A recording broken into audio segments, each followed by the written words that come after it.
त्रिपुरा मामले पे लगातार बड़े बड़े खुलासे हो रहे हैं। अब नया मामला आया है, जो सोशल मीडिया पर एक्टिव थे, जो लगातार त्रिपुरा के हालात से देश को वाकिफ करा रहे थे, लोगों को बता रहे थे कि वहाँ पे क्या हालात है, उनके ऊपर उनकी आवाज़ दबाने के लिए उनके ऊपर यूएपीए लगा दिया गया है। कम से कम 102 लोगों पे लगा है। उससे पहले जो वहाँ त्रिपुरा में जो फैक्ट फाइंडिंग के लिए सुप्रीम कोर्ट के वकीलों की टीम गई थी, उनको भी नोटिस भेजा गया यूएपीए के तहत। अब आप समझिए, जब सुप्रीम कोर्ट के जो लॉयर हैं, जो वकील हैं, वो जब सुरक्षित नहीं है, उनकी आवाज को दबा दिया जा रहा है। जो पत्रकार है, जो डेमोक्रेसी का चौथा पिलर है, जिसकी जिम्मेदारी है कि वो सच लोगों को दिखाए, उसकी भी आवाज दबाई जा रही है। त्रिपुरा मामले को लेकर जो पुलिस ने यूएपीए लगाया है, उसमें कुल 102 लोगों का नाम आ रहा है, जिसमें से कुछ जिनकी कुछ पहचान हुई है, कुछ ऐसे यूजर हैं जो अननोन है, उनका कोई पहचान नहीं है। उनमें से जो सबसे ज्यादा हाईलाइट है इस टाइम, वो श्याम मीरा सिंह हैं। वो इसलिए है क्योंकि जो 102 यूजर हैं, उनमें से 100 जो यूजर हैं वो मुस्लिम बताए जा रहे हैं, यानी कि सारे के सारे मुस्लिम हैं। और उनमें से ये इकलौते पत्रकार हैं जो मुस्लिम कम्युनिटी से नहीं आते हैं, लेकिन इन्होंने सच लिखा, जिसकी सजा इनको मिल रही है। तो इससे एक बात ये साफ होती है कि अगर आप मुसलमानों के साथ खड़े होंगे, चाहे आप कोई से भी मजहब के हो, धर्म के हो, चाहे कट्टर बीजेपी के हो, चाहे आरएसएस के हो, अगर आप मुसलमानों के समर्थन में खड़े होंगे और सच कहेंगे तो आपके ऊपर भी यूएपीए लगाया जाएगा। तो श्याम मीरा सिंह को सैल्यूट है कि उन्होंने वो झुके नहीं, उन्होंने सच्चाई का साथ दिया। अब इससे बड़ा ब्लंडर देखिए, इससे बड़ी साजिश देखिए। उसमें जो पत्रकार है, एक सरताज आलम है, जो इंटरनेशनल मीडिया से लेकर तमाम बड़े बड़े जो मीडिया हाउसेज हैं, उनमें वो लिख चुके हैं और उनका पत्रकारिता में बहुत बड़ा योगदान है। उसी को लेकर जो भारत का एडिटर गिल्ड ऑफ इंडिया है, उसने एक प्रेस स्टेटमेंट जारी किया है कि पत्रकारों पे हमला हो रहा है। लेकिन उस प्रेस स्टेटमेंट में सिर्फ एक पत्रकार का नाम है, श्याम मीरा सिंह। बाकी 102 लोग जो हैं, उनमें कई पत्रकार हैं, जैसे सरताज आलम है, मीर फैसल है, ऐसे तमाम पत्रकार हैं जो मुस्लिम हैं, उनका उसमें जिक्र तक नहीं हुआ। सिर्फ 102 लोगों का जिक्र हुआ है, जबकि श्याम मीरा सिंह को लेकर उसको स्टेटमेंट रिलीज किया गया है।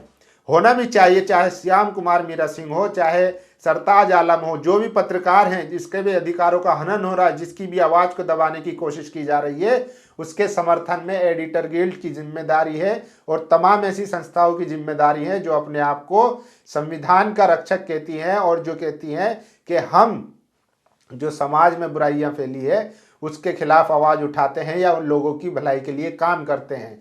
लेकिन एडिटर गिल्ड ने जो किया है, उससे साफ जाहिर हो रहा है कि अगर मुसलमान हैं, अगर मुसलमान आरोपी है, तो बड़ी बड़ी संस्थाएं भी बोलने से चूकती है। एडिटर गिल्ड ऑफ इंडिया को श्याम मीरा सिंह से ही सीखना चाहिए था कि उन्होंने जो त्रिपुरा जल रहा था उसको कहा, उसको अपनी बात रखी, उन्होंने सहारा नहीं लिया किसी की आड़ में, उन्होंने कोई ऐसा स्टेटमेंट नहीं दिया जिससे वो बैलेंस कर सके। उन्होंने खुल के कहा कि त्रिपुरा इज बर्निंग, लेकिन एडिटर गिल्ड जो है वो भी मुसलमानों का नाम लेने से घबरा रहा है। तो इससे आप समझ सकते हैं कि किस तरह की साजिश हो रही है। अभी मैं आपको बताता हूं, सबसे जो बड़ी खबर है कि यूएपीए का किस तरीके से दुरुपयोग किया गया है और खासकर इसको जो है मुसलमानों के खिलाफ इस्तेमाल किया जाता है। अभी देखिए, पत्रकार पुनीत कुमार सिंह लिखते हैं, बीजेपी सत्ता आने के बाद यूएपीए का बढ़ता ग्राफ। 2014 में 2833 मामले, 2015 में 3446 मामले, 2016 में 3962 मामले, 2017 में 4451 मामले, 2018 में 5102 मामले और जबकि 2019 में 5134 मामले। और इनमें जो है मुसलमानों को चुन चुनकर यूएपीए लगाया जा रहा है, प्रताड़ित किया जा रहा है। और ये जो आंकड़े हैं ये एनसीआरबी ने जारी किए हैं। एनसीआरबी कहता है कि जो सबसे ज़्यादा यूएपीए हैं वो मोदी सरकार के आने के बाद से शुरू हुए हैं। यूएपीए जो लाई थी वो कांग्रेस लाई थी, लेकिन उसके बाद जो बीजेपी आई तो उसने उसमें और जो अमेंडमेंट करके उसको और खतरनाक बनाया, यहाँ तक बना दिया कि यूएपीए लगने के बाद आपकी बेल तक नहीं हो सकती। तो इस तरीके से और उसका समर्थन हुआ और सबकी पार्टी के समर्थन से यूएपीए को पास किया गया। ओवैसी ने लगातार पार्लियामेंट में कहा कि यूएपीए जो है वो माइनॉरिटी को निशाना बनाया जाएगा, ये बहुत खतरनाक है, जो भी आवाज सत्ता से सवाल करेगी उसको यूएपीए में फंसाकर जेलों में डाल दिया जाएगा।